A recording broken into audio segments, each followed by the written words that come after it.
they think they're impervious to harm, right? The world is super dangerous, and like, they're John Rambo and everyone's out to get them, but also at the same time they're like invincible, and like straight up, like she was torturing that child. That's just like literal torture. And we need to have a conversation about how the brains of the baby boomer generation are just rotting away in real time.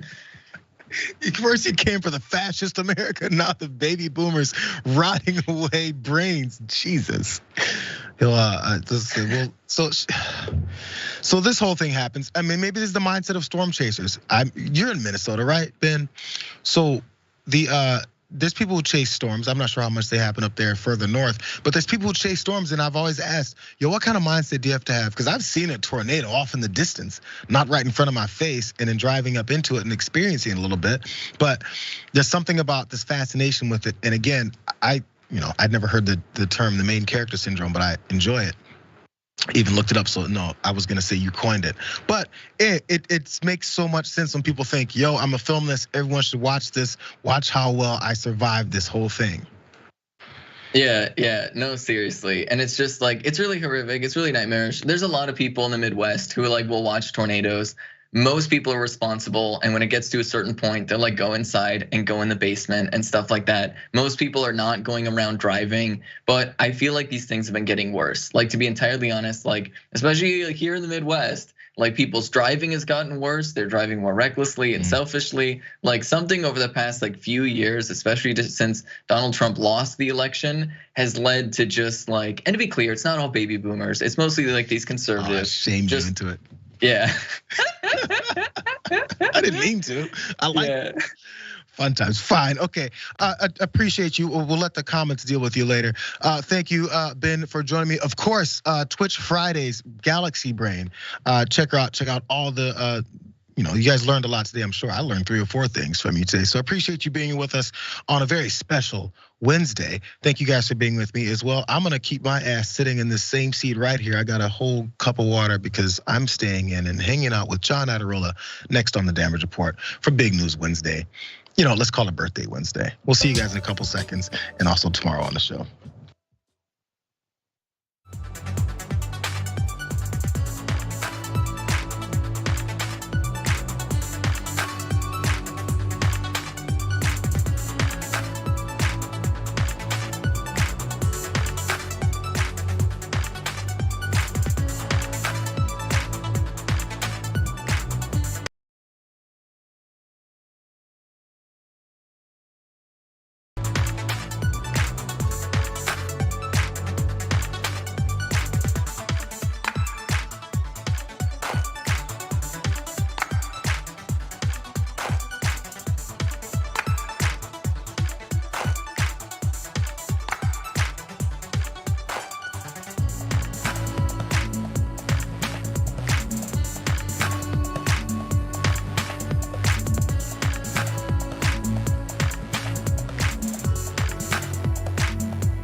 Prepare yourselves. It's Big News Wednesday.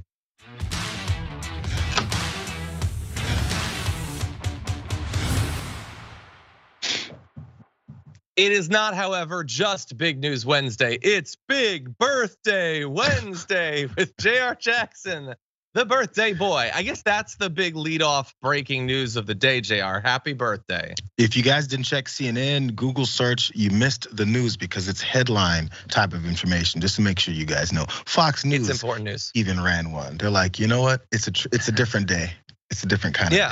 Well, it's big news for two reasons. It's not just the personal side that it is your birthday, which is news enough, but Jayar Jackson is now old enough to run for president officially in time for 2024. He just hit the threshold. So that is big political news too. So everyone needs to recognize that. Gonna announce my candidacy to run for president of the United States. DeSanctimonious doesn't have a shot. Really, this is the threshold, huh? Yeah. Wow. No. But anyway, release my information in a roundabout backdoor way. He hit 35. So anyway, thank you for spending your birthday very unwisely at work and doing 2 shows back to back.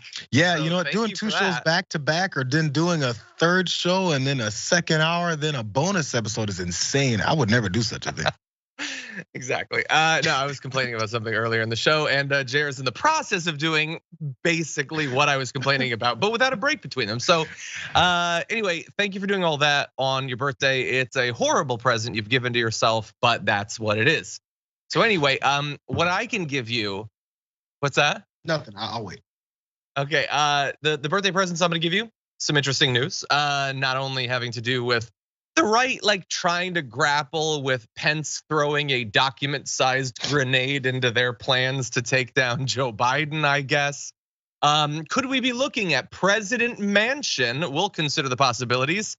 Some of the Twitter developments recently proving again and again, Elon Musk is a genius, whether you like it or not. And special guests coming up in in the aftermath. Congressman Ro Khanna is going to be joining us. So that's going to be fun. We're going to have a fun little talk with the congressman. But before all of that, please hit the like button, share the stream so that people know we're live. And if you want to send us any comments, tweets, or super chats, we'll respond as we go. But with all that said, Jayar, are you ready to start the show? I feel like I am. I feel like I'm almost am. But the show must go on. So I guess we're just going to do it anyway. Let's jump into that. As expected, House Speaker Kevin McCarthy has now formally removed both Representatives Adam Schiff as well as Eric Swalwell from the House Intelligence Committee. He was very proud of himself because remember, he's the speaker, he's the leader technically. He put out this tweet saying, "I have rejected the appointments of Adam Schiff and Eric Swalwell for the House Intelligence Committee. I am committed to returning the House Intel Committee to one of genuine honesty and credibility that regains the trust of the American people." And look, I don't like the first part of that tweet, but I do want to give Kevin McCarthy a little bit of credit for injecting a bit of humor into the political discourse of the day. That's pretty good. The right is getting better at comedy. So yes, it's gonna have some honesty and credibility after they take out a couple of people who dared to question Donald Trump over the past few years. So that's cool. Anyway, he's got some explanations as to why he felt he needed to do this. Take a look at this. What did Adam Schiff do as the chairman of the Intel Committee? What Adam Schiff did, use his power as a chairman and lie to the American public. Even the Inspector General said it. When Devin Nunes put out a memo, he said it was false. When we had a laptop, he used it before an election to be politics and say that it was false and said it was the Russians. When he knew different. So, he's basically catching you up on the last season or 2 of 4chan. So whatever nonsense he just said. By the way, like Eric Swalwell, Adam Schiff, I don't really care about either of them. Like I'm not there. I'm not in their booster club or whatever. I probably agree with them on some stuff and probably far more often don't agree with them on the vast majority of political stuff. That said, this is BS, and every reasonable, rational person needs to be willing to identify it as BS. This is strike back. It's the exact same sort of strike back. The exact same process is playing out that we have seen over and over and over again since 2016 both in substance, and I would classify this as substantive, taking them out off of their committees, as well as in rhetoric, which is the right does a thing that's crazy and unprecedented and finally demands a response from a DC that so rarely wants to actually do anything, finally says, okay, in this case, Marjorie Greene is out of her mind, she's off her gourd, I guess we'll take her off of the committee. And eventually Gosar too, because they're continually talking about killing their colleagues, I guess we'll finally do something. So then they do it, and the right immediately says like, oh my God, a new precedent has been set. No, but you guys set the precedent, the insane precedent, okay? And you may not like Adam Schiff, and you may not like Eric Swalwell, and if Adam Schiff challenges Porter for the Senate seat of California, I'm not gonna like him either. But he is not calling for the murder of his colleagues. That's not what is going on. This is like, I have hated the substance-free like political equivalences that get thrown around by the media and by politicians, the both sidesing and all that, the whataboutism and all that. But this is one of the most ridiculous examples of it. The idea that you would strip them from their committees as payback for two people who should never be within 100 miles of governance is just insane. We have more, but Jayar, what do you think? It's the promise that McCarthy was talking about before he, before they even won their slim majority in the House, and also before he won his slim speakership position there, because he has to follow through on it now for those crazed folks. Maybe keep track of those other promises that he made, or things that he say he's gonna do and investigate, because this is what we're gonna be looking at now. It's a revenge tour. It's basically what they think they sold their winnings on, and that's what people wanna see. I think as they continue to go down this road, people aren't really gonna wanna see it, because after they, of course, boot people off of committees for reasons unknown or just made up, as he's going through that, we're gonna see how the process works. We're gonna see what they try to get done. We're gonna see what they focus on, and I think more and more, even some supporters of theirs are gonna go, wait, this? What happened to fighting back against inflation? What happened to straightening out and cleaning out the swamp as you then go back and support Donald Trump again? It's gonna start to be more and more glaring how much they really don't care about the things they say and the principles that they say they're holding on to.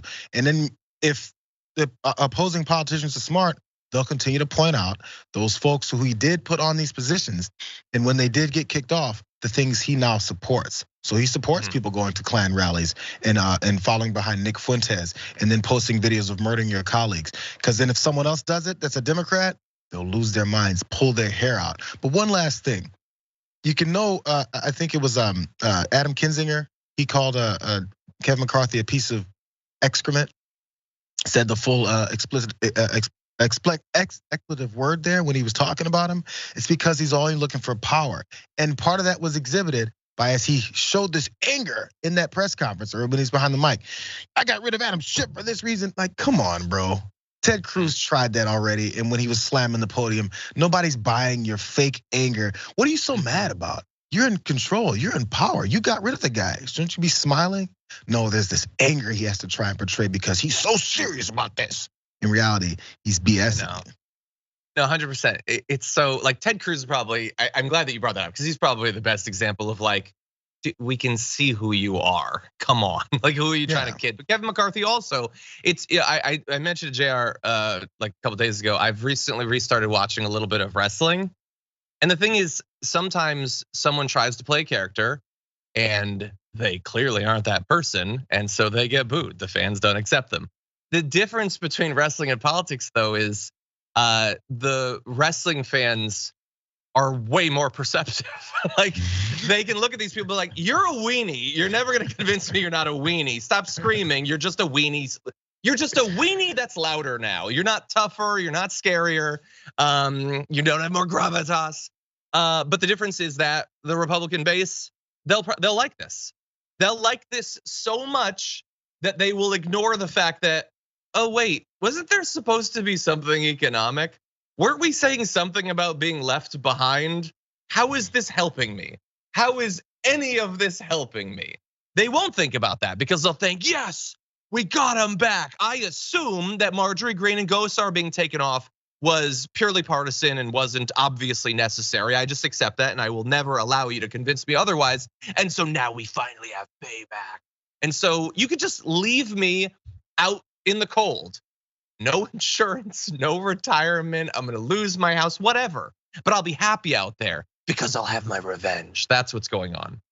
Okay, there's other aspects of this. Let's jump into, I guess, why Swalwell had to be removed. Let's talk about Swalwell, because you have not had the briefing that I had. I had the briefing and Nancy Pelosi had the briefing from the FBI.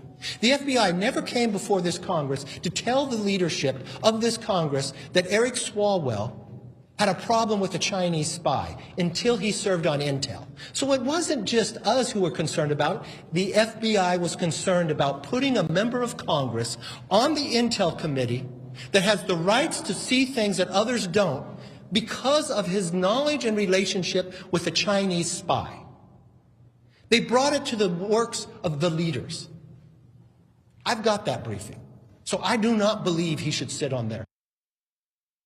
Yeah, no, he doesn't believe any of what he just said. He's not a particularly bright person. Very few of them actually are, but he's smart enough to know that the stuff about the Chinese spy is ancient, debunked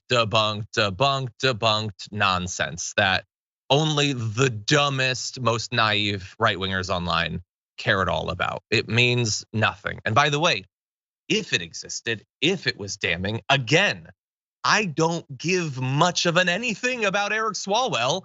If it turned out that he was super corrupt and all that, I think we've proven we're perfectly comfortable criticizing or even attacking the Democrats. But this is nonsense. And again, if you are in the business of trying to provide actual fact-based, reality-based oversight, actually criticizing people where they need to be criticized, it should annoy you to no end when nonsense is used to attack people. Because again, when you train people to look at politics through the lens of madness, of conspiracism, then how are you ever going to get them to pay attention to reality? To look at, like we say constantly, follow the money and everything, follow the actual money, the fact-based. But if people will believe whatever they read on a forum or whatever, then you cannot make an actual fact-based, reality-based case. And that is more annoying than almost anything else in politics these days. The spy stuff is absolute nonsense. He responded with that. Of course, it doesn't matter. It's not gonna give him back on the committee, but Swalwell tweeted, "This rejection is based on a claim that the Washington Post independent fact checker gave 4 Pinocchios. Speaker Boehner and Ryan, both Gang of 8 members, appointed me to Intel with access to the same facts McCarthy is distorting. He can keep me off Intel, but I'm not going away." Again, like it is not impossible that someone on the Washington Post could run cover for an establishment Democrat. Sure, they could. But again, he's pointing out this is so ancient that many of you watching probably don't even remember when Boehner and Ryan were notable Republicans. That's how ancient this stuff is. But now it's so pressing that Swalwell immediately has to be booted off. It has nothing to do with the fact that Kevin McCarthy's future is now in the hands of Marjorie Greene and people like her. So anyway, those are the 2 that are off. He's also expected to hold a floor vote on kicking Representative Ilhan Omar off the Foreign Affairs Committee for the crime of being Muslim. Let's be clear about that. Though that could face opposition from his own party. Representatives Nancy Mace and Victoria Spartz have both said they oppose kicking Democrats off their committees. This is, I don't know too much about Victoria Spartz.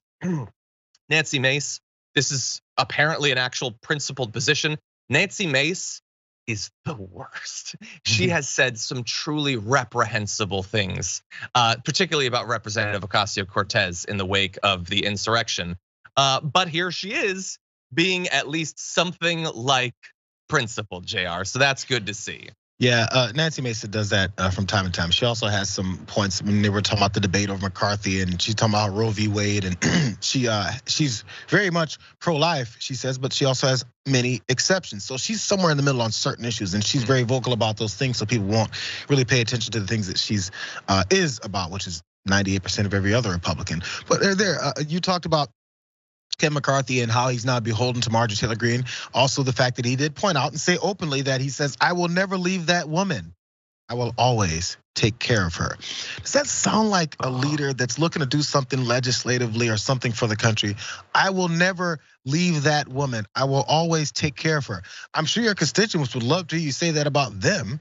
Instead, it's about her because this is about your political power. And now she was a big assist and broke with her normal gang of crazy to help you get that position. So now that you're there, you owe her This is the position that the Speaker of the House is in. And he also owes the rest of the crazies. This is the reason why he got rid of Swalwell and Schiff. And he hopes that Donald Trump is sitting there from Mar-a-Lago nodding and going, good job, Kip, good job. Yeah, it's such an embarrassing thing to have to say, and such a weird way to put it if you are gonna say it. I don't want to think any more about why he worded it that way, but again, like he's experiencing something of what people like Ted Cruz and others have experienced, where like they're coming up and they're thinking, I'm gonna be such hot whatever. I'm so smart. I got this whole thing locked down. It's probably gonna be perfectly fine if I, chain my wagon to craziness. That's not gonna bite me on the ass at all. And now he has to do basically whatever Marjorie Greene wants. Like that's why he's doing this. In any event, good on Sparts, good on Mace. We'll see if they actually come through for it. But let's be very clear if it wasn't clear enough. Again, with Ilhan Omar, this is just giving Fox News and the right-wing base what they want. How dare this woman have been a migrant, a refugee? How dare she be a Muslim? How dare she be strong and outspoken? We're gonna take her down. By the way, the people who are going to say that she necessarily has to be taken off the committee are the same people that thought that Marjorie Greene, whatever her comments were about space lasers, about putting a bullet in Pelosi's head, they didn't think that justified taking her off of any committees. Let's be clear. 8 Republicans voted for her to be stripped from her committee, which means that well over 100 didn't. But they do think that whatever it is that Ilhan Omar said is going to be all the justification necessary. So look forward to for that in the near future. With that said, those are the people that have to be taken off committees, but not everybody did have to be rejected from committees. Let's jump to this next video and we'll talk about it. You know why I'm standing by him? Because his constituents voted for him. I do not have the power simply because if I disagree with somebody or what they have said, that I remove them from elected office. Now, I will hold him to the same standard I hold anyone else elected to Congress. If for some way when we go through ethics that he has broken the law, then we will remove him. That's Kevin McCarthy talking about George Santos, I think. He might be talking about Anthony DeValder, or maybe that Mr. Zabrowski. I'm not sure, one of those people. And you'll notice like his hands are tied. What am I gonna do? I can't do anything. After all, people voted for him based entirely on lies, which he fully understands. He can't do anything. No, notice he put George Santos on 2 committees, knowing that this guy has, and not 15 years ago, there was a conspiracy theory about him. No, like up until right now, every day, new lies come out. We're not covering most of the new lies today, by the way, but they keep coming out every single day. There's nothing that Kevin McCarthy can do. But he did put him on the science committee. He did put him on the small business committee, despite all of the lies. I guess maybe if he's charged with something, then I guess we'll take him off, which is a very bold stance to take. I guess if he's hauled away to federal prison, then I'll take him off of his committees. In any event, we might not have to wait that long for this because recently he's getting in trouble over some campaign finance stuff. He has previously claimed that he lent his campaign more than $700,000, which is pretty amazing considering that just a couple of years ago he didn't have a couple $1,000s, let alone $700,000 to give his campaign. 2 new filings with the FEC though show amendments to previous disclosures. Now, these loans of $500,000 and $125,000, the box that would mark that they're coming from his personal funds is all of a sudden not marked anymore. Oops. I guess when I was running for office, I pretended it was my money, and now I'm gonna say that it's not. It probably doesn't make a difference, like a legal difference or anything. He's now facing questions, as I said. Let's see how he responds to the initial round of questioning about this change. I have no comment for you on that. I have no clue what you're talking about, man. Have a great day. And I'm just gonna continue to be amazed by the fact that the only thing that he felt like he needed to rebut initially was that he had been a drag queen. Like, again, he was also lying in his rebuttal of that, but that he felt like he had to get out in front of this thing. The idea that he might have committed like gross violations of campaign finance law, I got no comment. I don't say anything, go away. What do you think I am, a representative, an elected official? that has to answer for my actions? No. Jayar, what do you think? Yo, this is the thing. They have to revise their reasons behind it. Again, the second part of his angry rant, and he also didn't want to pull anyone off of committees and all that stuff because the constituents voted for George Santos. They voted for Anthony DeVolder, I guess. But the thing is, since they did so, as you mentioned, his hands are tied. He can't do anything about it. Doesn't that same sentence apply to Ilhan Omar, Eric Swalwell, Adam Schiff? Their constituents voted for them. Your hands should be tied across the board, or it's very explicit that your hands are only tied based off of what you want. So you've tied your own hands. Just say it, bro. I don't like them. It's okay. Donald Trump got away with it. I don't like them. I got rid of them. They're against me. They're snitches. Anything you can say. Call them a couple names. It worked. Your general support system among these voters and other politicians is based in stupid. So you can go stupid. You don't have to try and come up with some kind of real reason behind it because it doesn't make any sense. But then again, maybe I'm working too hard by having a thought process. He doesn't have to say anything, just go with it. Don't you hate them? That's all we need to hear. That's his process, that's his approach. Again, these are the people who are helping run the country, who are passing laws. This is their thought process. It's all based in revenge. And by the way, he said, until an ethics shows that Santos broke the law, I can't do anything. You mean that whole ethics committee that you guys are trying to dismantle and gut any kind of teeth to? It doesn't make any sense, but they know most people can't and don't have the time to pay attention. Yeah, it makes no sense from the point of view of reason. It makes perfect sense if your goal is to protect people like George Santos from any consequences whatsoever. And you rightly pointed out that the ethics committee has been defanged, so that's going to help him. And he was so happy when that happened, by the way. But there are, of course, also many other layers of protection for people like George Santos. So, for instance, we might see one after not only the $700,000 are looked into, but the other incredibly suspicious activities when it comes to campaign finance. So bear in mind, he was already facing a complaint from the FEC alleging that his campaign repeatedly reported suspicious expenses, including 8 charges of exactly $199.99 at an Italian restaurant in Queens. I guess he's got a regular meal. He just knows exactly what it's gonna come out to. Another $199.99 charge at a Miami area hotel where rooms do not usually go for less than $600 per night. The specific amount matters because campaigns are required by law to keep receipts or invoices for expenses greater than $200. So either they are doing this to avoid having to disclose that information, but that's crazy talk, or everything they buy costs exactly $199.99 because that's a thing. Interestingly, FEC data shows that more than 90% of House and Senate campaign committees around the country didn't report a single transaction valued between $199 and $199.99 during the 2022 election cycle, whereas Santos reported 40 of them. So, but again, there's like the initial reasonable reaction to this, and then the oh wait, now I remember where I am reaction. So the reasonable reaction from me, and I think very reasonable people watching this, is he obviously is evading disclosure requirements. He's obviously getting one over when it comes to campaign finance. And then you realize they're not gonna do anything about it. Like it doesn't matter that he did. Now, campaign finance violations are one thing that sometimes people have gotten in trouble for, like Dinesh D'Souza, for instance. It has happened, but like if they find out that these 40 things were invalid, they're gonna fine him $50,000.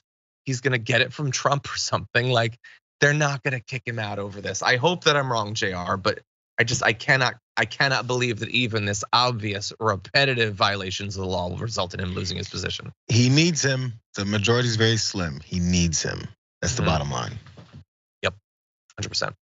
Okay, when we come back, Fox News having to grapple with Mike Pence being the third person to have stolen a bunch of classified documents. We'll give you their attempts to figure that out after this.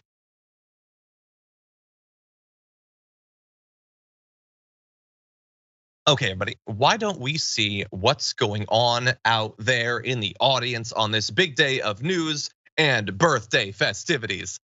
Key Day has been a member for 23 months, says, GZ for the ding to JR? Is that a sports thing? GZ. What is going on? GZ for the ding to JR. I was thinking GS, Golden State is the Warriors outfit that I'm rocking. By the way, that's what it is. That is a really nice shirt. I do like that. Maybe she had a comment, but May Money get that? rocked it.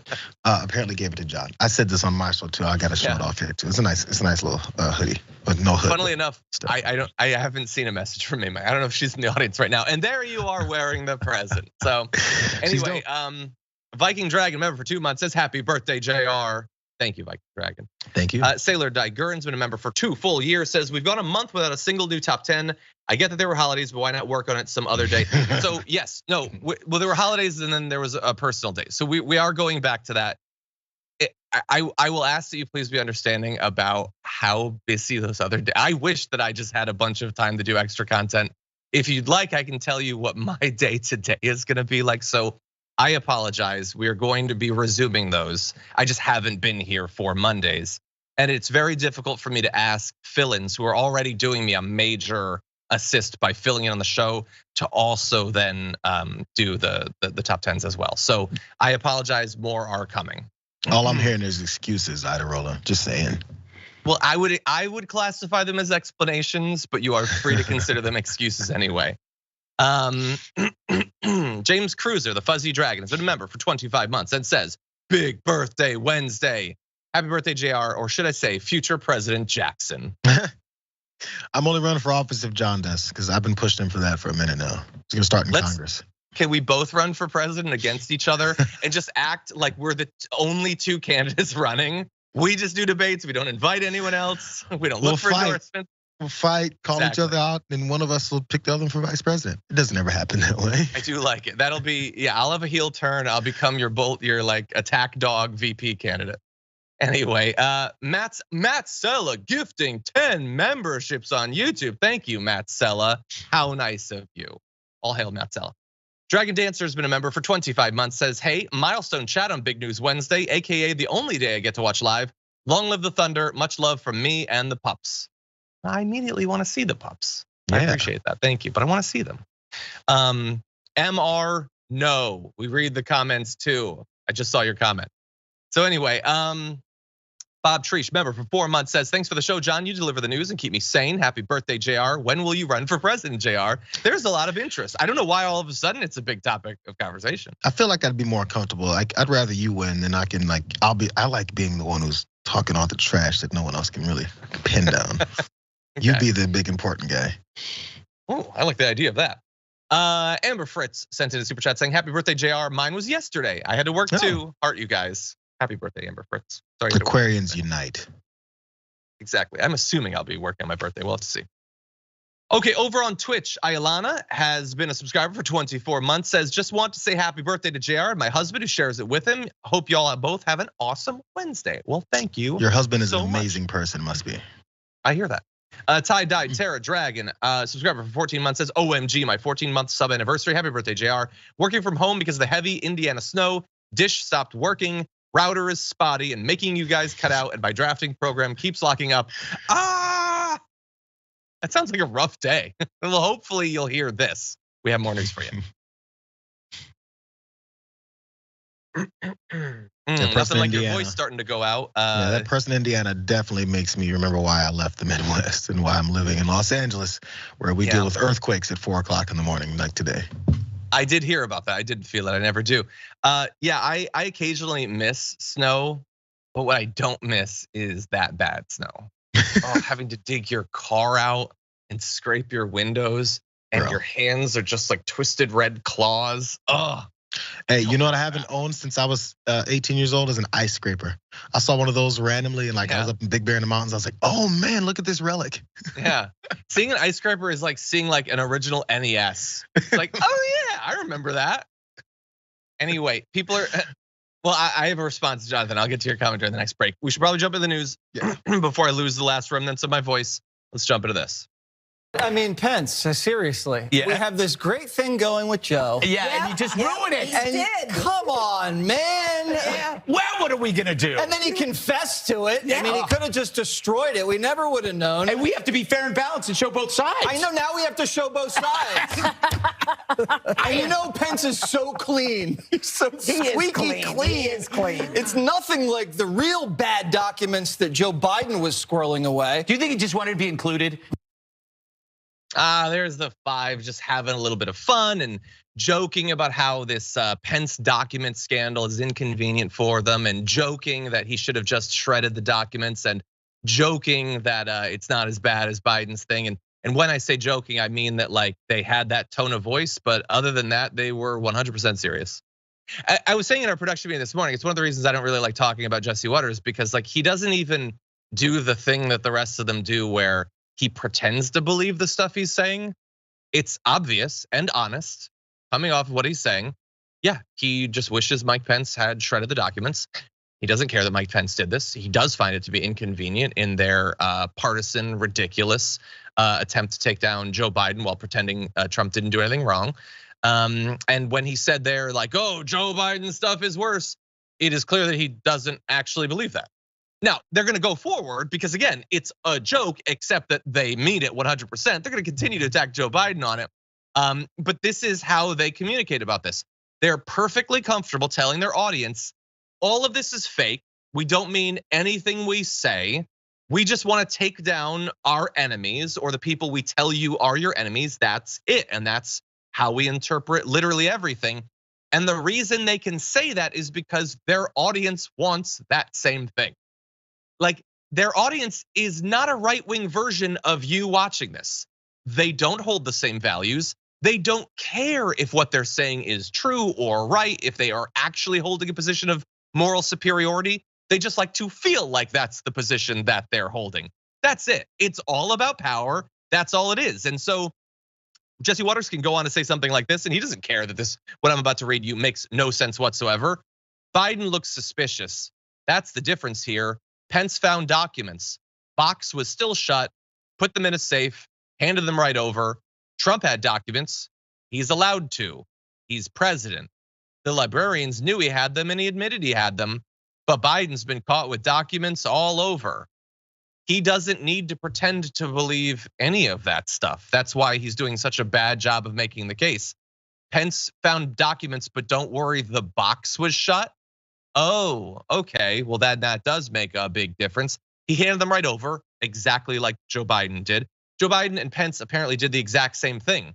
They saw what was happening with Trump, so they started searching their locations. They found documents, they turned them in. That's what they did. It's very different than what Trump did, which is that yes, Jesse Waters, Trump had documents, but no, obviously he's not allowed to have them.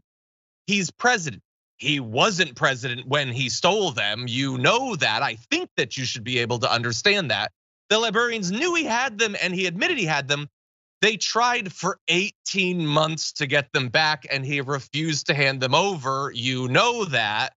We know all of this and it's all irrelevant because again, he doesn't really need to make a good case or pretend to hold actual principles because his audience doesn't want that. They just want to win. Sorry, Jayar. It's a frustrating story because everybody is so fake and so stupid. There's folks like this, and you illustrated it perfectly. There's folks like this whose success, whose reality can be based in absolutely not doing the homework, the work, or giving the real answer. It's like there's two different classes. I mean, these are supporters and you get promoted because you're on this particular network and the folks that watch it expect bias, even though you say over and over again with a wink, unbiased. So you do it over and over again. This is a similar, imagine if you're in class and then half the class gets to do the math test and get 0 answers right and say, but I'm right. And the other side of the class has to actually study, get the right answers and come up with it so that the people who are judging them, which be their constituents or supporters go, yeah, you know what, that's right. That's why I support you because you do things based in reality. For some reason, which I think we can get into and how they've poisoned many people's minds, the way they go about this is to make sure that they've cultivated this audience that doesn't care if the answer is right. They don't care if they've done the research, they've done the homework. As long as they say something that gets them excited about hating someone else. It's totally different. You're wrong. The reality is you're wrong. But they can exist in this alternate form of reality because the people who listen to them want that. When Geraldo says something that makes sense on Fox News, the commenters are like, why is Geraldo on Fox News? He's not supposed to talk like this. They expect the bias. And it's an easy job. It's an easy gig to just lie all day and not say anything that makes any sense. I'm glad that you mentioned the teacher thing, because it makes me think of like two classes with two teachers, and they're both teaching math. And one is like, here's how you do division, and you do the thing with the carry the thing, and the kids are like, oh God. And then the other one is like, here's how you do division. 10 divided by 5 is Spider-Man. And the kids are like, yeah, Spider-Man. Watch a movie. Exactly. And you might think, well, that's crazy. You couldn't do that. Well, that's because, again, you're on the left of the spectrum. So you're imagining, well, that's crazy because then the kids won't learn math. And obviously the point of being in a classroom is to learn things. No. The incentives in this case, if we're being honest about the metaphor, is that one teacher is trying to teach math, the other is trying to be popular with the class, and that's the only thing that determines if they keep their job. They don't need the kids to actually pass a test. And of course, the equivalent in a news thing is, what if one news network wanted you to understand what was going on so that you could interact in a productive way with politics, and the other just wanted to make you feel warm and cute and soft? What about that? How would that work out? And that is exactly what is going on. They don't need their audience to know anything. They don't want their audience to know anything. And honestly, their audience is less interested in learning than even they are. But that's how they gain popularity and clout and money and all of it. And I want to give you an example of somebody who fully understands that. Let's jump at this next video. Mike Pence, of all people, has just swooped in to save Joe Biden. Yes, Mike Pence. A man so flamboyantly pure he won't have dinner with ladies not his wife. And yet Mike Pence also had secret documents in his house, just like Joe Biden. Bet you didn't see that coming.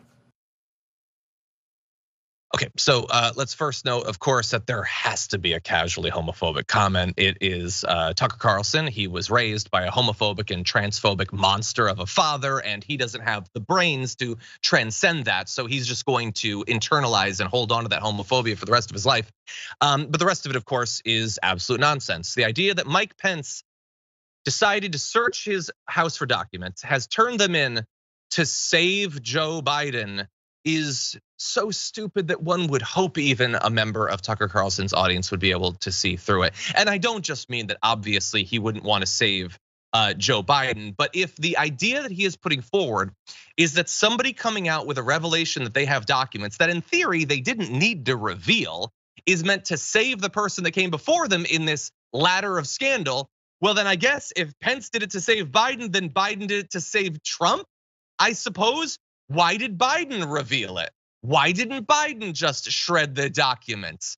Is it possible that Mike Pence, well, I might disagree with him on a lot of different stuff, wants to avoid more serious consequences by willingly giving up the documents, or maybe feels like he should actually comply with the law, and that Joe Biden, while I disagree with him on virtually every political topic, also feels that way in those two ways? Is it possible that maybe there is something distinct between both of them on the one side and Trump on the other, that Trump believes he is above the law, and that in fact Tucker Carlson wants him to be above the law?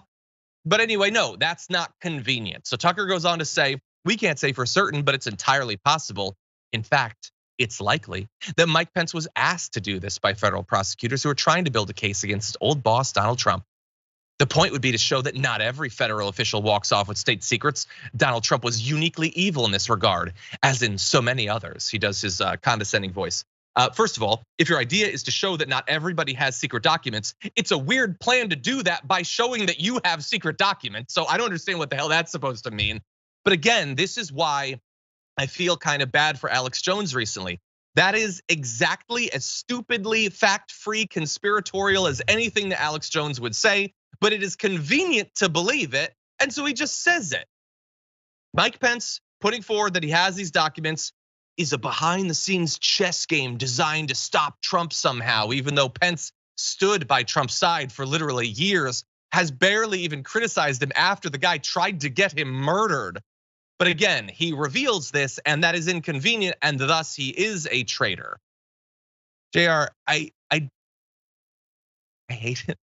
Someone I hate should the whole ask. thing. This is when repetitive questions over and over again need to start being asked. So you have folks that are supporting, I guess, conservative movements, pundits like Tucker Carlson here. Every time Mike Pence sticks his face back in front of a camera and a microphone, someone should ask him. So media reports, some say in the media that you're assisting Joe Biden with this document issue. Is that the truth, Mike? And he's got to answer it. He's got to talk about this. Almost cursed there. This BS that they keep spewing all over the place. They just say it stays in the ether. No one brings it back up again, except for the folks who retained it and then build there's some kind of a political reality based off of these absolute blatant lies. It needs to be asked again of the people who are the players in this. Mike Pence, did you help Joe Biden by setting up your document and classified document issues? Make him answer the question. He's got to say either I have no comment or who said that. He's got to say something because now that they're attacking their others in a way, they need to be on record for what their response is to it. Because if a Democrat says it, guess what? They will be asked. How about we ask him now? The whole thing is so ridiculous. Because again, if they had a single principle, this would be easy to manage for them.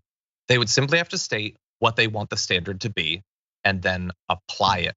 That's it. But they can't do that because they want there to be a different standard. They want the guy who did the worst version of this to get off scot-free. They want the guy who did a much lesser version and possibly completely without knowing it to be sentenced to death. And particularly because he's the vice president, so he couldn't declassify documents. But oh wait, now there's a Republican vice president. We also want him to get off scot-free. So it's just they're contorting themselves around all of these desires of theirs when you could just have principles and live by them. It's way simpler. It doesn't pay as well. I don't have as fancy a house as Tucker Carlson. And note that I say house when he has many houses, but it is a simpler, more consistent way to live. Anyway, we need to take our second break because this hour is flying by. When we come back, Kirsten Sinema, Joe Manchin, still terrible after all these years. We'll show you how after this.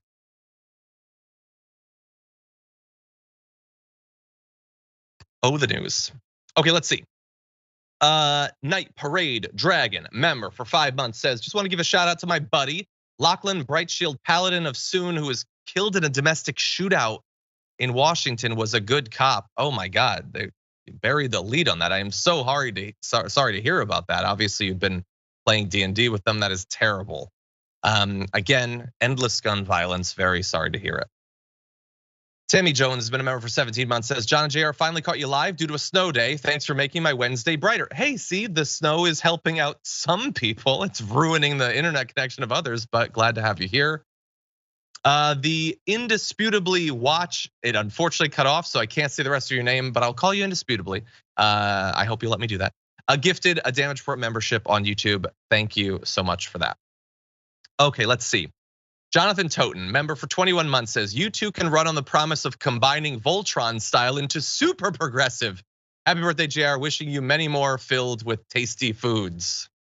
I'm trying. I'm trying. By the way, you know what that makes me think of? I don't know that we could do the Voltron thing. That sounds difficult and I'm not particularly flexible or gymnastic. But what we could do is, there's a very classic episode of Always Sunny in Philadelphia where 2 guys apply for the same job and they just split the salary and they get hired together. Could you do that with the presidency? Could we say we're both running, both as president? I'll take 200,000, he takes 200,000. We'll split the White House. We'll split the Oval Office, actually. And you get 2 presidents for the price of 1. The decorations will be madness in that space.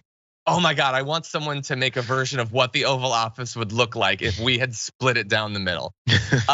You know what, just for inspiring my imagination to run wild, Jonathan Toten, you get a Blue Apron gift card. Send an email to rewards@tyt.com, send your first and last name and the handle that you used and you'll get the gift card. They'll take care of it. Thank you for watching. Okay, let's see. It also reminds me, is there any chance, JR, that you watched Wednesday on Netflix? Who? You didn't watch Wednesday, did you? The Addams Family Wednesday? Who? I say the name Wednesday and you say who as if there are many? There's one Wednesday. I thought the show was called Wednesday and it's like about some persons in the day life of Wednesday. It is named Wednesday, the show, but anyway. It's about a character. Named Wednesday. I actually enjoyed that character from the old school into the new, so maybe I should watch it. I totally forgot. You should. Anyway, the point of this that was totally not worth me starting it was that she had a roommate that was very different from her, and they had their room split right down the middle with a piece of tape, and there were very different decorations on either side of that line. Let me tell you. John, how can I watch this show Anyway. now? You just spoiled it, bro. I did kind of ruin it. That was the finale, actually. Anyway, May Money in the building sent the super chat. Hey, May Money says, happy birthday, Jay Izzy Mac Jackson. I'm glad you got the hoodie. John looks shifty in person with that hair. Thought he might keep it. Wow, man. I was not going to seriously. I did think about wearing it on like the pre-pour and pretending to have stolen it, but I decided not to do that. And I agree, I do look shifty with this hair. Also, kind of getting a little bit tired of it. So thinking about potentially cutting it. We'll see what happens. We'll have to see. May Money must have some secrets about you now that she met you in person. We'll see. I'll ask. We'll see. There. Jacob Olison says, happy B-Day from a fellow Aquarius. Thank you. That's to Jayar, of course. I too am an Aquarius though, but thank you. Okay, let's. Big Bull Dragon says you gave away the plot. That was the big M. Night Shyamalan twist of Wednesday. Anyway, Late Bloomer 66, subscriber for 31 months. Thank you so much. I'm glad too that it could be on his birthday. We'll be right back.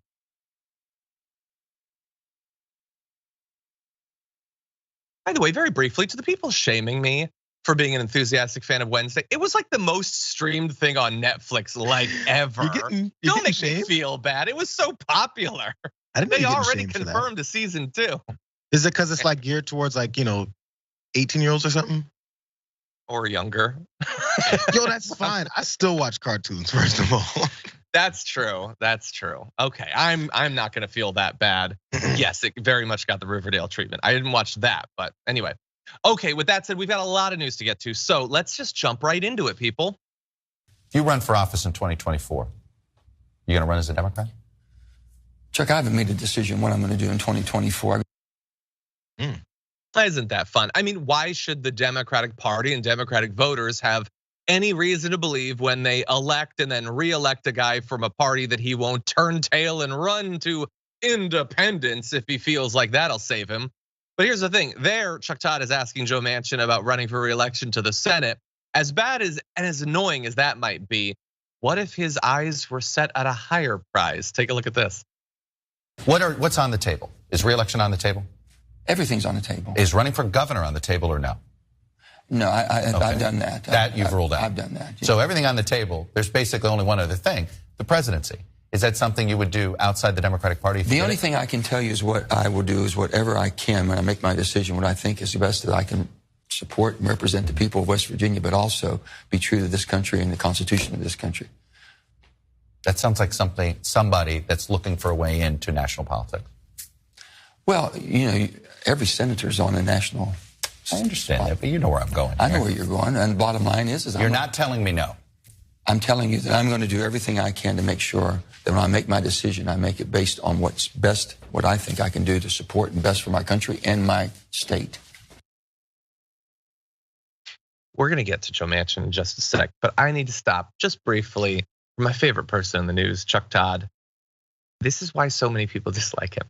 He was talking to Joe Manchin about the possibility of this guy who has repeatedly and intentionally, by design, because he was bought, stymied Joe Biden's agenda, an agenda that got Joe Biden elected to the presidency.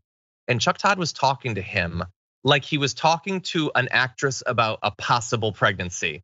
You sound like a person that's like, maybe considering it. Is that a thing? Like, what do you talk? Like, you're supposed to technically be a journalist. Certainly you would say, compared to a chucklehead on YouTube like me, that you're a journalist. Like, oh, maybe you run for the presidency. He is wildly unpopular. Why would he have any chance? Why are you pretending that that's a possibility? And when he repeatedly says, the only thing I care about is representing the people, you could have maybe prepared a couple of stats on the votes he's taken versus what people in West Virginia actually want, what they've repeatedly voted for. You could do that. You could provide like 3 neurons worth of pushback against the narrative that he is trying to push. But of course, Chuck Todd is not there to do that. He has been put on TV by the same people that put Joe Manchin in the Senate. And so instead, we get that vapid conversation about one of the least popular politicians in the country potentially running for the presidency. Jayar. Of course we do. Because again, and I said this when I went to DC the first time I went there, and I was milling around, going near the Capitol, and just general space where you may see folks that are working. Yo, these folks walk around, these politicians walk around like they're Hollywood stars or something, because it's like it's Hollywood East, DC. From the folks that are elected officials, especially ones that are known well, like Manchin and people like that, they walk around and as soon as someone sees them, they're like, yeah, they know who I am. And they're treated the same way by media that interview them. So running for the presidency is always that conversation. Liz Cheney went through it. Of course, Donald Trump goes through it. Ron DeSantis is gonna go through it. And they start asking these questions with this giddy nature like, are you gonna run for president? Because this is the most exciting news ever. Not, why are you running for president? What is it you're gonna do when you run for president? What is it that's motivated you to do so? Why would you run against someone else in this particular situation? He tried to sneak in there, would you run as an independent or potentially a Republican? He tried, but instead it turned to the joking nature of, well, you know what I'm trying to ask? Come on, man, you know what I'm trying to ask? Well, just ask it. And then afterwards, ask him why. That won't come because the end of the headline is, Joe Manchin might run for president. And the reasons why I don't think Chuck Todd should lose his job, but the reasons why so many people dislike him, but then the network does, is because that is the job. Get that headline out, get that question in. Why and what you're gonna do is absolutely irrelevant. The headline is there. Yeah, 100%. You could then transition into an obviously if you run for president, obviously you're gonna need to raise a lot of money. Do you believe that the fact that like you clearly are corrupt when it comes to fossil fuel industry is gonna lead to a lot of donations to your campaign from them? Like he could make it substantive. If you're gonna make it about a guy who is definitely never gonna be president, if that's the conversation, you could at least try to inject a little bit of substance into it. For instance, you could ask him about the fact that he's introducing a bill to delay EV tax credits. Because again, this dude, like, is he secretly married to the concept of an inhabitable Earth? Like, is that like a thing in the? This is a part of the bill that was already passed, the IRA, that would reduce the cost of electric vehicles. He goes on TV and says constantly, I'm just here to help the people of West Virginia by making sure that they have to pay $2,500 more if they ever buy an electric car. It's mad. It's maddening. Okay, we have so much to get to, and I apologize for taking so long. We're gonna get to the other videos on tomorrow's show. We are gonna do that. For now, though, we're gonna move on to our D block because there's other stuff that we desperately have to talk about. I want to warn you in advance of this video that this is definitely on the even more brutal than usual end of police brutality videos. So I want you to bear that in mind, a content warning as we proceed to our next story.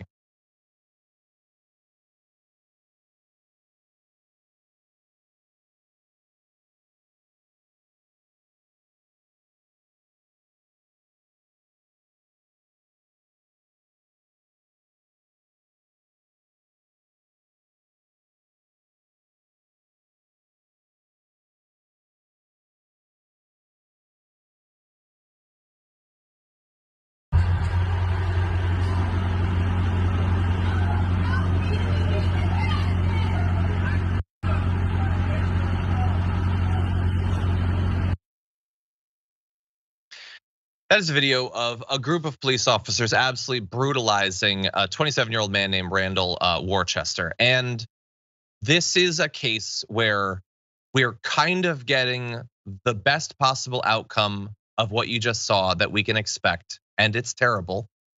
They were suspended, eventually some were fired, and now the update is that 2 of them are being charged with civil rights violations in that violent arrest. That is, I guess, the good side. We'll have to see what happens with those charges. The bad side is that it took 150 days after that video was available for these charges to be filed.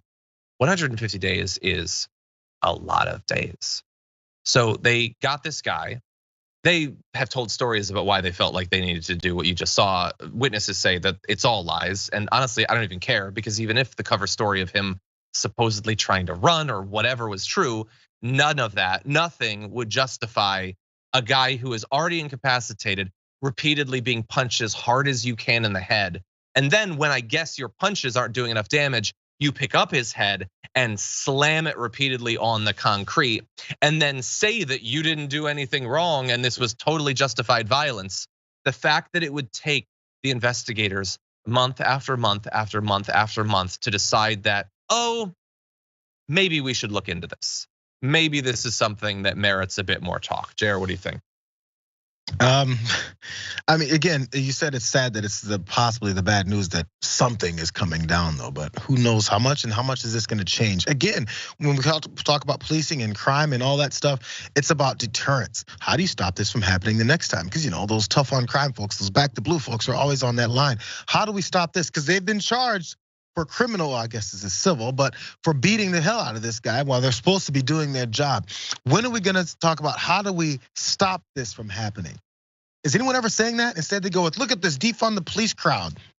And it turns into demonizing them with labels and characteristics rather than talking about what it is they're looking for and why they're looking for it. Why do we show these brutality videos of people getting knees thrown into their side or head or whatever the hell on his body he's been thrown knees into multiple times? Why is that disgusting? Why does it need a content warning? Because it's disgusting and someone possibly could have died from that or severely injured or then forever upset and mad and scared of police officers. Maybe you want to retaliate as you're afraid for your lives every day when you're gonna pull someone over. Maybe it's because you've done this many things so many different times and there's no consequences that now people are left thinking, yo, we have to take the money away and change the way that they do it. Instead of understanding that that's why we watch these things over and over and over again. Instead it's, look at what they wanna do. Look at what keeps happening. Look at how much you don't care that it keeps happening. Aren't you the bad guy? That you love this type of stuff? Because you never see them go, that was horrible. I don't want that to happen again. Have you heard anybody that supports the blues say that? No, they go, he deserved it. Yeah, no, 100%. And like, again, there are way more ways that a lot of Americans overlap than is generally acknowledged.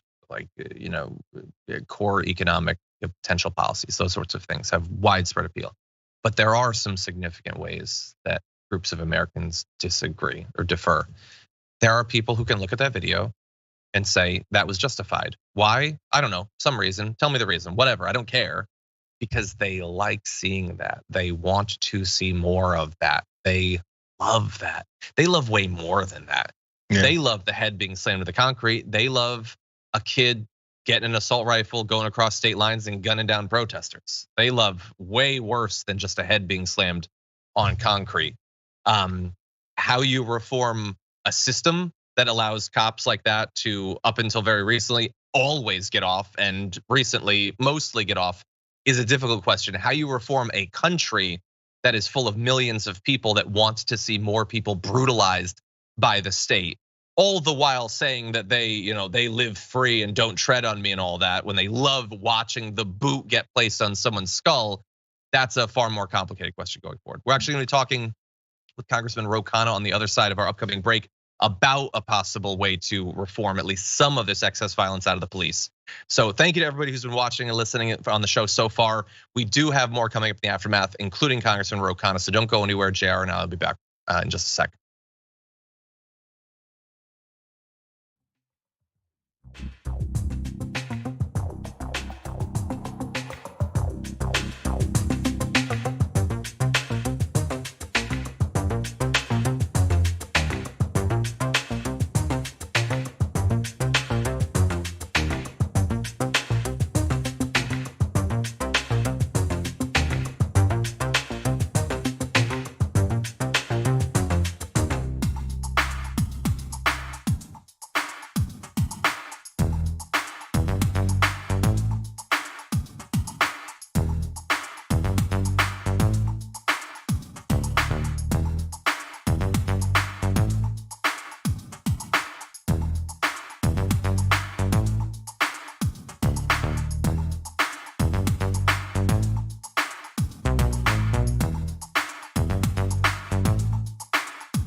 Welcome back to the Aftermath, everybody. With me, Iadarola, Jayar Jackson, still here, and there is a lot more news to come. But before that, we've got something far more important, far more pressing. So let's jump right into that. We're very lucky to be joined live on the program once again by Representative Ro Khanna. Congressman, welcome back to the Damage Report. Thank you. Thanks for having me back on. Very glad to have you here, and especially to talk about something as important, as pressing and timely as it is. You are introducing the Peace Act. Let's talk a little bit about the Peace Act. What is it intended to accomplish? Very simply, it says that police should not be able to use force unless it's absolutely necessary and the last resort. This is the law in almost every other Western liberal democracy. In our country, police could use force if they think it's reasonable. So if they think someone is going through their pocket and looking to pull a gun, but it's not actually a gun, and they think it's reasonable, they could use force. What this says is they shouldn't be able to use force unless it's absolutely necessary in a last resort. So I find that to be interesting, and I think a reasonable person can tell the difference between those two things. But how do you actually legislate the difference between it feeling necessary and it being absolutely necessary? Does that mean that the deciding body is not going to be part of law enforcement, or do we have an independent body? How do we figure out what constitutes absolute necessity? Well, it's the deciding body will be the jury and the judge, but the instruction to the jury and the judge will be, did they use force only when it was absolutely necessary, or did they just think it was reasonable? And the necessary standard is much harder to prove. So if they could have had someone abscond and not had a violent escalation, then force wasn't absolutely necessary. What this will do is incentivize de-escalation. And some of the initial studies show that this doesn't just help prevent the unauthorized use of force that takes the lives of innocent Black men or Black women. It also actually keeps police officers safer because they're not having to engage in escalatory conduct. I'm glad that you brought up the occasional case of them using violence when someone might just get away if they don't. We've covered videos of police running people down with their cruisers, about them gunning someone down in the back when they run away from a traffic stop. I mean, that does occasionally happen. And so it definitely doesn't seem like the sort of case where lethal violence was necessary. You had referenced other countries. Are the examples of other countries and the standards for the use of force of other countries, was that being used to inform the creation of the Peace Act? It was. I mean, when we did research with a lot of other European countries, we found that they already had this standard of force that it can only be used as if necessary and as a last resort. It was William Rehnquist in the Supreme Court who came up with our standard of if it's reasonable, and we're still governed by that standard, and that's a much more permissive standard than what other liberal democracies have. So I'm trying to project forward to how some who might be, far more, in my view, deferential to the narrative of law enforcement might react to this. And I think many of them would say, well, this is going to lead to them being injured, police officers, them being killed. In your research, do we find that law enforcement in other countries that have a different standard or that don't generally go about armed, do they die on the job at higher rates than police here in the United States? No, if anything, they face less violence because what this does is de-escalate. What this does is make sure things aren't getting towards a violent interchange. And that I think we'll see here as well. Yes, there is a downside. I mean, maybe someone would get away. You wouldn't have the ability to capture someone as quickly. But the upside is that I think it'll put police officers at less risk and potential victims at less risk. So let's talk about the actual path to getting this passed. So it passed in the House during the previous session, correct? Yes, the Justice and Policing Act. So assuming that basically the exact same wording was passed by the Senate, it wouldn't need to be reconsidered or passed under Kevin McCarthy, the new Congress, correct? Unfortunately, it does because the past Congress doesn't carry over. So, but I think we could get a few Republicans on this. We had a couple co-sponsors last time. So, of course, it was put into the whole Justice and Policing Act, and that a lot of Republicans don't agree with other parts of the package. I think this is something that even a few Republicans could get behind. Congressman, really fast. This is Jayar. I just really fast on that line because I was specifically thinking that, considering you have Republican colleagues across the aisle, and in this case, the slight majority they do now have. What is it that you've seen in speaking to them that you think has convinced those few that would be on this side of it? I mean, look, we were just talking about some of this brutality and all that. And the thing is, in order to convince folks that this is something we don't want to see happen, and this is the end result of making everyone safer, because it's almost like a complete difference of reality here. How do you convince some of these colleagues of yours that this is something that's needed, and that actually it is better for the entire community itself? On the Republican side, there are several people who have concerns about civil liberties, about overreach of the government. They have a whole committee about the overreach of law enforcement. Now they're targeting the FBI. But I think that if we say, look, this is a civil liberties issue, you do not want someone to have excessive use of force used against them by the state when it's not necessary, when they haven't had any due process or a trial. You want to minimize that and have things adjudicated in the judicial system. So other news, obviously. Oh, sorry, Jayar, did you have a follow-up? I'm just wondering if that's convincing for them. Yeah, sure. It just makes sense to folks who want that. It almost feels like the desire isn't for people's civil liberties or things to be, evened out, or that they have this kind of justice. It's just more of a team thing, and we're entrenched so much in the team aspect of this that they think, hey, my supporters are gonna hate me for this if I actually do something that changes the way we police in this country, because we've convinced them so many times, from pundits to politicians, that when this happens, it's always the victim's fault, no matter what. And that also crime deterrent, in this particular case, in my opinion, it's criminal activity when you beat someone like this. And then if that's the approach, how do you get them to now understand that this is the reality? Yeah, sure, we can say it. You shame them in public, it's a hard way to go, because now you're having fights. So I'm asking it just for the sake of, if I'm in your position, I'm not sure how to convince my colleagues that I need for this that they think this is actually a problem. Well, you're right. It's uphill because many of their supporters will abandon them if they vote on anything that's perceived as against police. This is actually for the police, right, in that it's de-escalating.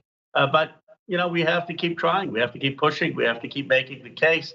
And I think the most important case is that this is not just helping potential victims of police violence. This is actually de-escalating the risk for police themselves. Yeah. I want to switch gears briefly. I have no idea what's going to end up happening with the debt ceiling fight. I feel like we've been through this so many different times that it seems like it generally gets resolved, but I know that there's a lot of forces trying to exact some sort of toll for raising the debt ceiling again. Kevin McCarthy has implied that he wants to do that. He wants to look into Social Security, Medicare, Medicaid. I know Joe Manchin was just talking about the need to have some sort of compromise. Donald Trump is on Truth Social telling them that they need to get as much out of this as they can. How do you think that this thing is going to shake out? I think we won't default, and I think the president will take unilateral action if necessary. But we're not going to let them hold the economy hijacked to cut Social Security, Medicare, food stamps, or critical programs. That is a non-starter with Democrats. When you say we, you mean that there's not like a small enough group that might want to cross over, that might want to use this as an opportunity to accomplish some of their goals, whether it might be changes to eligibility for Social Security? Like that, are you implying that at least you believe the Democratic caucus is unified on this? I think the caucus is quite unified. There may be several people who are the problem solvers caucus or trying to have those conversations. But I think the president won't cave on this. I mean, he knows the base of the party. He knows that he would have a major rift with the progressive House Democrats if he were to go along with the cutting of, in any way, of Social Security or Medicare. And I don't think that's on the table. Okay. A lot of people are wondering why the process hasn't been changed. I mean, as I implied earlier, we've been through this fight many, many times under Democratic and Republican presidents. It feels like maybe there could be a tweak to the way this is actually done, that we don't have a process wherein immediately before we go into default, we have to have this, like crisis moment that it could be a more automated part of it? Has there been any talk about making that sort of change? Well, we shouldn't have a debt ceiling, but there's, one thing, the president could just say, look, I'm going to pay you the bills we owe. And Congress's appropriation and authorization in past years of requiring government to pay is override any debt ceiling. And then it would go to the courts, and there's a very good reason for the courts to say, yeah, this is Congress doing two different things in conflict. They're saying spend all this money, they're authorizing you to spend all this money, and then they're saying you can't spend beyond a certain amount. They're in conflict. We're going to go with what Congress authorized. I wanted to get your reaction to one other bit of news that broke earlier today. Kevin McCarthy had promised that he was going to be removing some Democrats from committees, Adam Schiff, Eric Swalwell, and potentially Representative Omar as well. 2 out of those 3 have apparently now been rejected from their committees for a variety of reasons that he's expressed that to me amounts to 4chan conspiracy theories. What do you think about this new precedent wherein people who were critical of President Trump, involved in investigations of him, are now being removed from committees?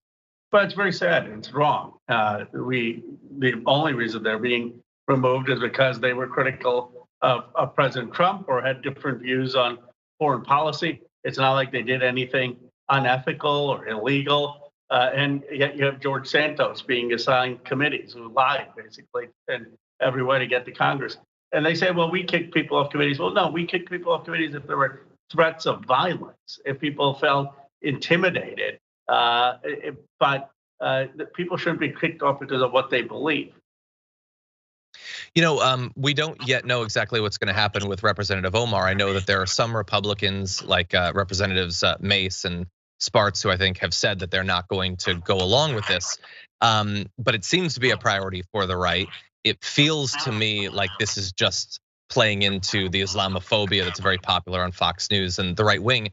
If Representative Omar is removed, and in light of the 2 that have already been removed, is there anything that the Democrats can do or plan to do, or is this just they're in charge now, the Republicans, they get to call the shots? We can say that it's violating norms, but there's nothing we can really substantively do about it? Oh, we got to win back Congress and get the control back. But there's nothing we can do substantively in terms of reinstating her unless we can pick up the Republican votes. It's a majority vote, unfortunately, to kick her off. Okay. Well, Representative Khanna, we know you're busy. We appreciate you taking time out to join us here on the Damage Report. As always, thank you. Thank you. I always appreciate it. Thank you. We'll talk to you soon. Thank you.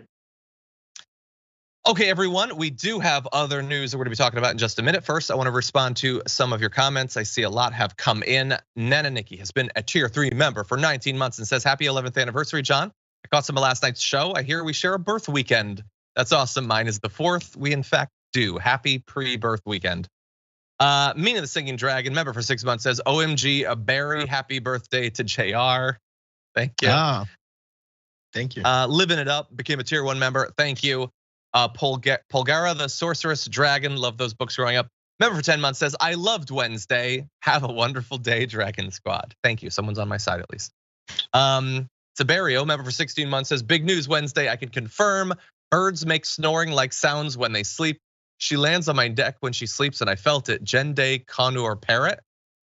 I think Saberio has a pet parrot and lets it fly around wild while you sleep. I'd be worried about my eye being plucked out of my skull. Anyway, apparently that's not real. Vanessa, that is a great point. I should have asked about Katie Porter in the Senate race. That is a very great point. Oh, we're gonna have to have Congressman Connor back on. How did I not think of that? I had a list of like 3 other things I wanted us to get to. Damn. I wish I could give you a Blue Apron gift card, but it's too late. It's too late. Thank you though.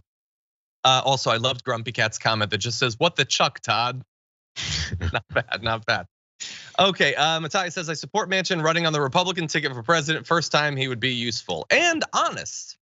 Anyway, with that said, we've got other news to get to and far too little time to get to it. So I think it's time for the E-Block. Let's jump into this. Noted anti-Semite Nick Fuentes was reinstated on Twitter and then almost immediately got suspended once again. things can change a lot in 24 hours. Just yesterday, he was tweeting this meme of SpongeBob SquarePants and all that. He's so happy he's back. And then he was suspended already and puts a message out. Well, it was fun while it lasted. So maybe that's the end of it, or maybe Elon Musk is still in charge, so they'll just give him his account back. I mean, why should he be rejected? He's only a neo-Nazi, racist, misogynistic, anti-Semitic incel, that's all. I just to say very briefly, I saw this morning that he was back on Twitter, and so I decided, because I'm an idiot, I'm gonna go to his Twitter, and the first thing I saw was a big chart of people who own media companies, and he had rated which ones were Jewish and which weren't, just to give you an idea of what he was doing with his newfound access to Twitter. He also held a Spaces forum that thousands of people were at, where he was discussing the Jewish holy texts. So I don't know what you expected him to do when he got back on Twitter, Elon Musk, but he did exactly what he was going to do, and he has apparently been taken off. So I guess that's good news, Jayar. I guess so, but you mentioned how he says these things, he's a misogynist and everything, and he platforms, of course, and gives information and inspires his folks to be violent. That's the last leg of this whole thing, because people may go, yeah, you can have your rights, whatever you want, you can say things, freedom of speech, and then that freedom of speech, when it's hateful and completely directed at folks based off of lies and your insecurities, that leads to people who feel the same way as you do to go and act out on it. It always ends up with the violent line. By the way, it's just how these things work. And then if you're a supremacist like this guy is, why are you obsessively thinking about the folks that you think are lesser than you?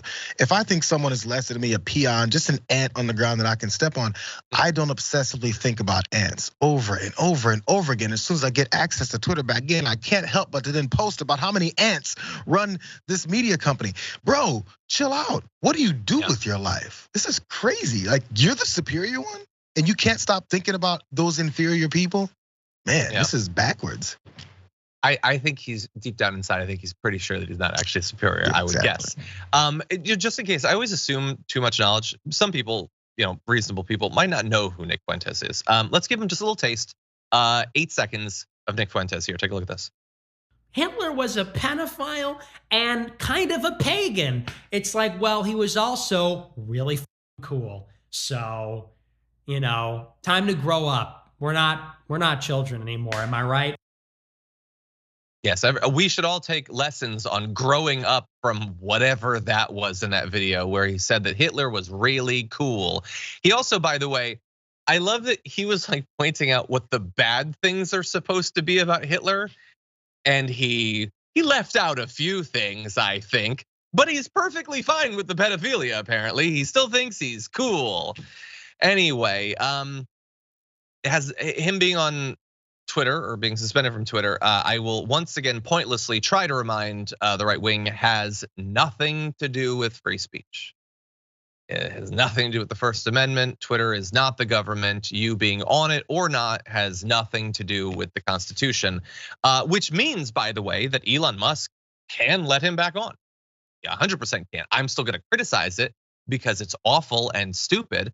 And I don't just mean that from the point of view of a leftist. If you want people to advertise on your platform, if you want Twitter to work as a business, and supposedly you do since you're a genius CEO, maybe don't bring on violent anti-Semites to organize anti-Semitic hate campaigns.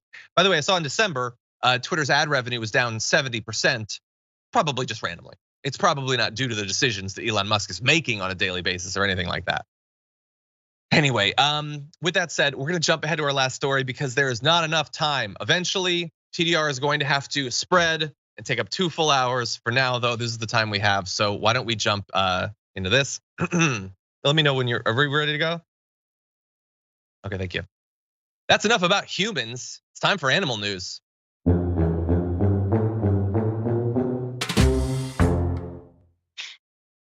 Although admittedly, in this case, the animals are gonna be playing sort of a supporting role.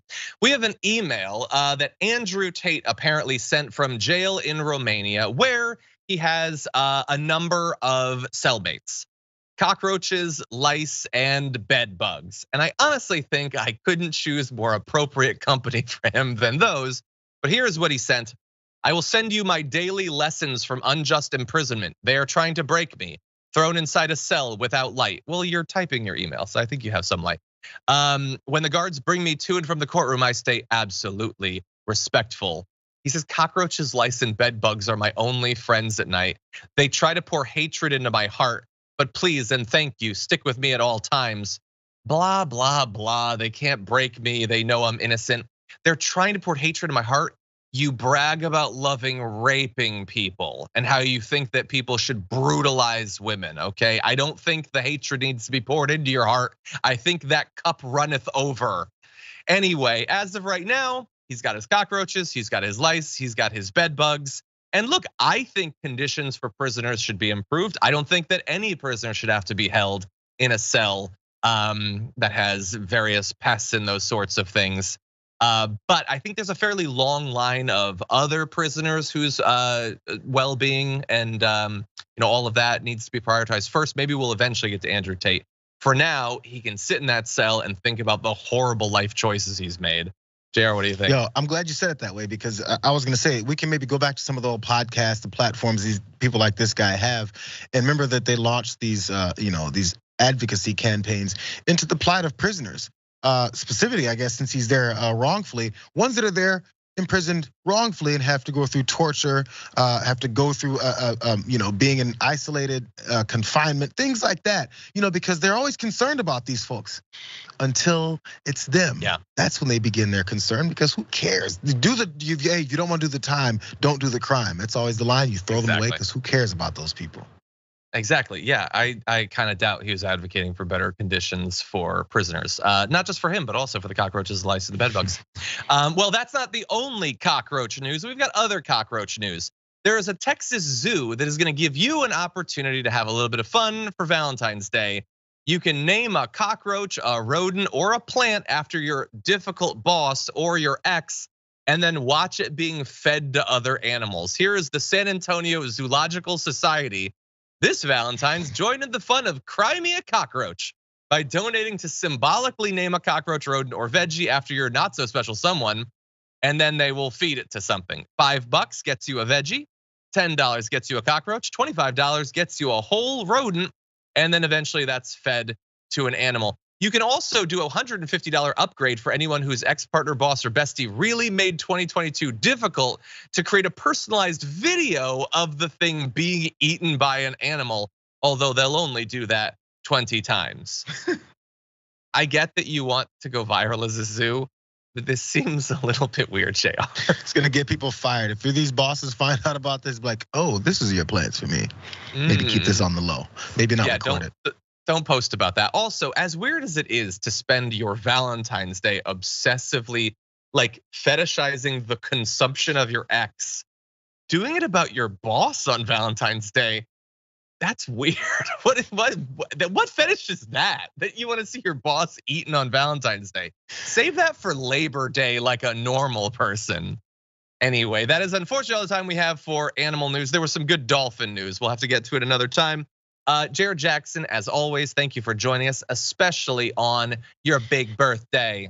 I was trying to have the day off, but you just forced me. So thank you. I appreciate you guys. It was a good time. All right.